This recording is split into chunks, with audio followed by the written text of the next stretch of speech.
Joined this morning by Karen Bellairs, who is the Chief Customer and Commercial Officer at Halfords. And Karen, thank you so much. You're one very, very busy lady, and I really appreciate you taking the time to answer some questions with me this morning. No problem. It's lovely to be here. Oh, fantastic. Well, we're going to dive straight in because I know your time is very precious. So my first question is it's about Halfords. So you have enjoyed an incredible tenure at Halfords. What is it about the company culture there? We get asked about company culture the whole time. What is it about the company culture that ensures such strong staff retention? It's a great question. I mean, Halfords has got a very unique culture. Probably the best place to start is the sort of pillars of the culture. So for me, that's very much about a very strong vision. So we have, a great sort of galvanizing purpose at Halfords to inspire and support a lifetime of motoring and cycling. That's obviously a real reason for being. People really genuinely get up every day to do exactly that. So and I think our vision does really galvanise the organisation. It really helps everybody work towards one goal, and really having a common collective understanding. That's sort of backed up by the values that we have, and those are the sort of behaviours that we demonstrate through our colleague behaviour, and represents our brand across every interaction with the customer. And they really do underpin working life at Halfords. They were really created bottom up, so actually they're pretty sort of upwards created, and therefore they really are very authentic, and we know that colleagues live them every day. We have 4 of them. The first one is One Halfords Family, so teamwork and togetherness really helps achieve our goals. The second is Wow Our Customers, which is a pretty lofty behaviour to wow our customers, and that's obviously all about putting our customers first and being really obsessed with their needs. The third is Be Better Every Day. So that's obviously a really key one. We're the UK's leading provider of motoring and cycling products and services, so really striving to act and behave as market leaders.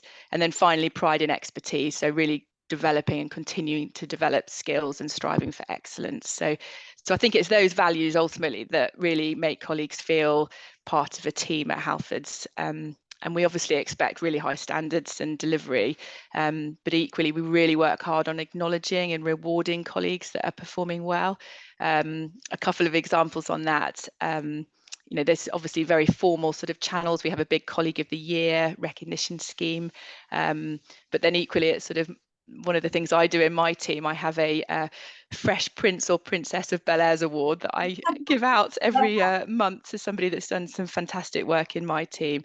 And then, of course, I guess culture is, all about supporting colleagues as well. So we have Here to Help fund for our colleagues that might find themselves in financial difficulty. We have mental health first aiders. We obviously invest very heavily in training and development, which is, really, really important to us. So that's sort of structured plans to move people up from basic fitters to MOT testers, which really helps our retention.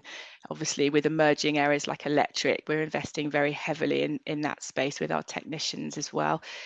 We now offer EV servicing across the whole of the UK, so that's a big investment for us and into our colleagues. So that all really helps, I guess, describe some of the culture at Halfords and why we're quite unique, I think, for me. And I guess what's held me at Halfords for so long is actually one part of it is the culture.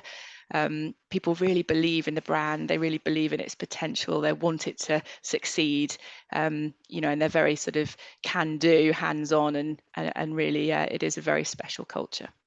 Hats off to you for investing in such a heavy way into that, and no wonder the company is so successful. I think well done to you.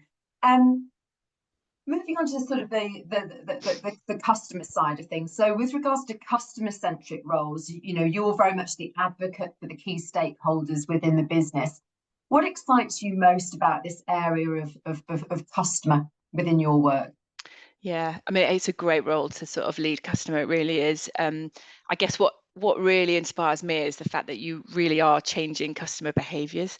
With the experience that you're giving and the propositions you're developing, it's I guess whether you're launching a range or a service or a value mechanism, that is genuinely directly impacting and affecting what a customer chooses, whether that's a product or a service. So and I guess Halfords is it's a really great brand because if I give you a few examples of that, I guess there's a real emotional connection for our customers with some of the propositions that we do serve for our customers. So for example, I always think every year, I think, gosh, there's over 250,000 children waking up to a Father Christmas kids bike on Christmas morning, and actually that's obviously something that our teams have created.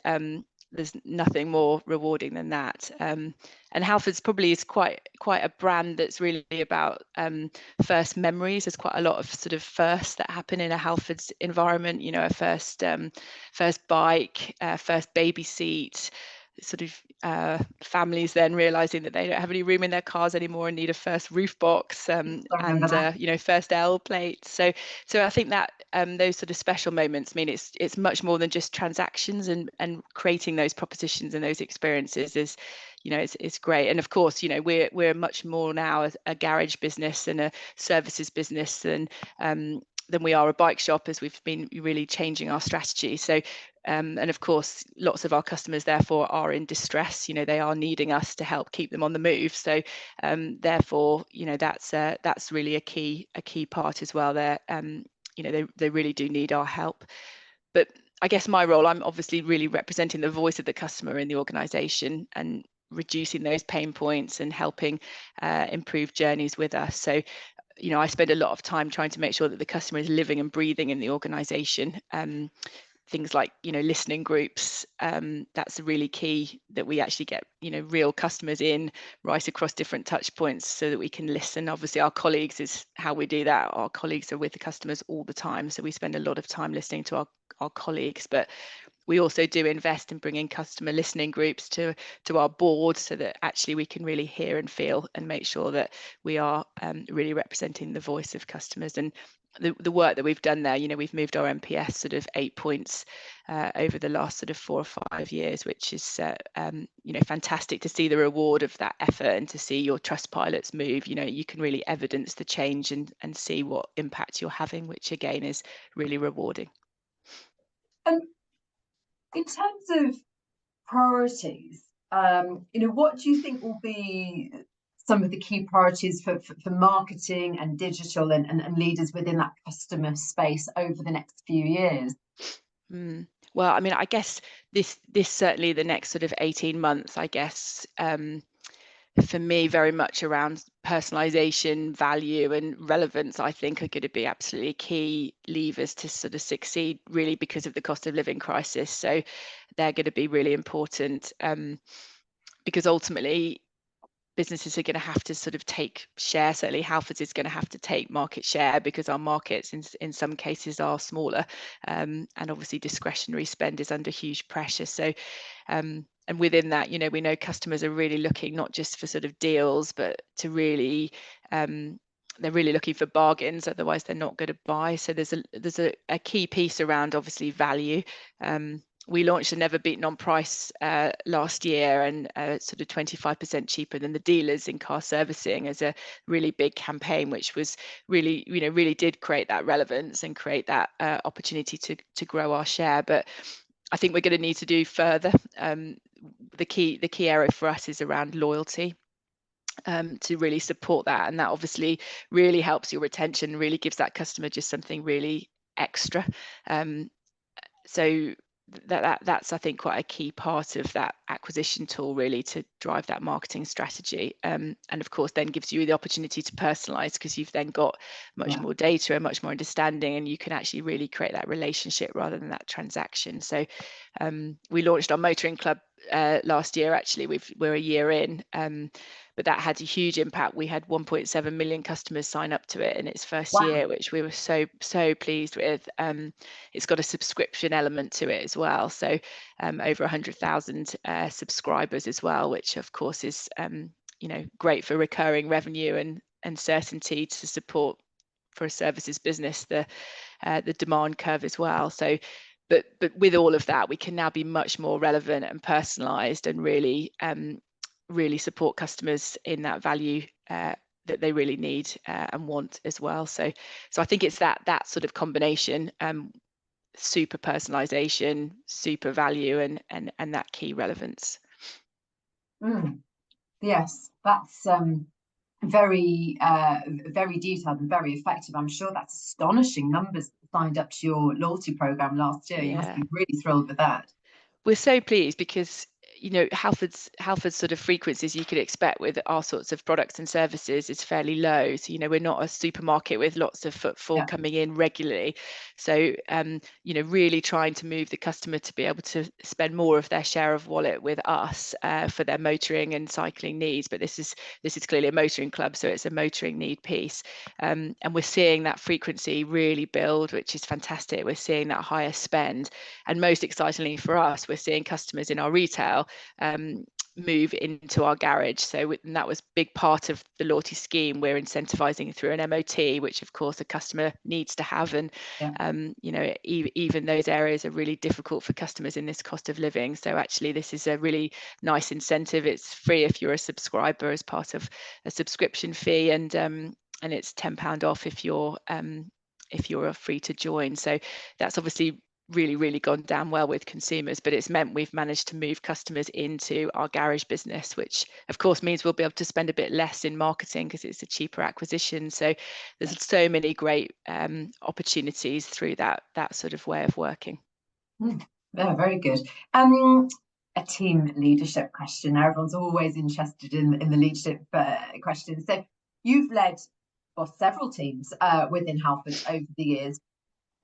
Might be tricky, but what would you say has been your most defining leadership experience so far? Well, I think I'm sure many might answer in this way as well, but I definitely personally think it was running the business through COVID, and that for me has definitely been where I definitely learnt the most from a leadership perspective. I guess because of the highs and lows that and the, you know, the unprecedented nature of it.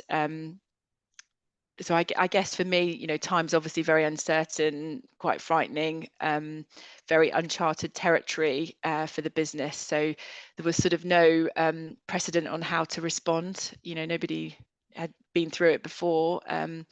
So no time for debate either. We definitely couldn't wait for lots of data validation to inform our decisions. So I think it was very much, you know, working in the grey and a lot of ambiguity. So for me, it was, you know, really about being brave and decisive, you know, really just having to use your intuition and rely on your gut instinct to make decisions in a timely way, because they had to be made really quickly. And I think in parallel to the sort of business element of that, obviously from a leadership perspective, to answer your question, I think that, you know, obviously, as I said, very uncertain, people having, you know, it was just such a crisis for everybody. So for me, I think really building on what I would have always thought about in leadership as far as the really big areas that are important to lead by never became more important. So, you know, real clarity would have been, you know, is absolutely crucial. So leading the team with real clarity so that everybody knew exactly what we were doing. Really making sure that there was a bit of hope, I think. So, you know, belief, understanding. It's I really believe in sort of really giving belief around where we're going, but this was probably biased a little bit more into hope around actually where we were moving towards and the fact that we would come out of it, etc., and really giving that that hope and reassurance that things would become normal. And then something I'm really strong about, but a lot, you know, really caring is so important. I mean, let alone in COVID, you just, you know, you don't know what people are coping with behind the scenes. You never know what's going on. So that kindness is so important. And obviously in COVID, there was a lot of challenges for people. So really making sure we were leading with kindness was so important. So I think I rely on those leadership pieces now. I always have, but they became really very fine-tuned in that period.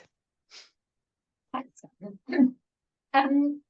So, you know, career advice, you know, to put it in context, you're on the main exec of a hugely successful FTSE 250, but but you will have been given advice along the way, you know, through your career journey. What piece of advice has stayed with you that would be of value and could help others who are starting out on their career journey? So I guess the advice that I generally remember the most, which might not quite answer the question, so I will answer it again with a bit more practical advice, but was very simple, which was, you know, if you love a job, stay in it. Genuinely, if it is making you tick, you'll love it, just stay in it. And if you don't, it's definitely the right time to leave. And that has really stayed with me, and probably why I have such a sort of longevity at Halfords, actually, because of the diversity it's given and the fact that I genuinely love what I do. So but I think probably a bit more practical on the question. I think really for me, it was when I was guided to really think in my personal development plan and my objective setting, to when sort of reviewing that perhaps the 6 months or the end of the year, or some will review that much more frequently, but to sort of really look at not just what went really, really well, but actually to really think about what didn't go so well, what you didn't achieve, and but really why didn't you achieve it, and what were the sort of reasons that you didn't, and what were the learnings, what would you do differently, you know, what stopped you achieving it. And I think that actually it's quite a small thing, but reframing like that, I think it genuinely does really, really help you think about how you would approach something differently, and actually really apply that into the next sort of stage and that next iteration of your development. So and then of course, again, probably one that many would say, but I think it is really important, is that, you know, putting your hands up if you're first starting out. And really that's certainly what I remember doing, and what I admire when people do it in my team at all levels today, is just generally putting their hand up and wanting to go and sort of put themselves forward and just saying yes. And I know that's really simple and obvious, but actually I think it's really, really important. No, you'd be surprised. I think the simple advice is the best. So stay curious and put yourself forward. Basically, be Exactly. Yeah. get stuck in. Yeah. And appraise yourself, you know, in a really 360 way, not just on the positives. You know, really, really think about what would you do differently. So honest feedback with yourself and what you can improve going forward. Yeah. And you know, finally, what's next for you within your career journey with Halfords? You know, what's next for you, Karen? Well, you'll be pleased to know I still love Halfords, so I'm still taking that advice I was given probably over 10 years ago now. So plenty for me to still do in Halfords. Well, back in September, I took on the commercial side of our garage business, which obviously is strategically very crucial for our growth, and actually the commercial side of auto centres is a very new area for me. So that's been, you know, really exciting. So that really means that I'm looking after everything from a consumer perspective for the group, right across the commercial spectrum, and across the customer one. So, you know, marketing and digital data, loyalty, etc. So it's a really vast role now, but I ultimately have all the key levers for the business to really power the performance, and that be customer or financially. So huge responsibility, obviously huge privilege as well. So certainly lots to keep me very busy. Yeah, really exciting times. Oh, well, absolutely. And you know, thank you for joining. And I wish you and the business continued success. I think it's incredible the work that you and the team have put in over these last few years. And I look forward to following your positive story as it goes forward. But Karen, thank you ever so much for joining this morning. I genuinely appreciate it. And I know everyone's going to really enjoy listening to your answers. Oh, thank you, Suzie. It's my pleasure. Thank you.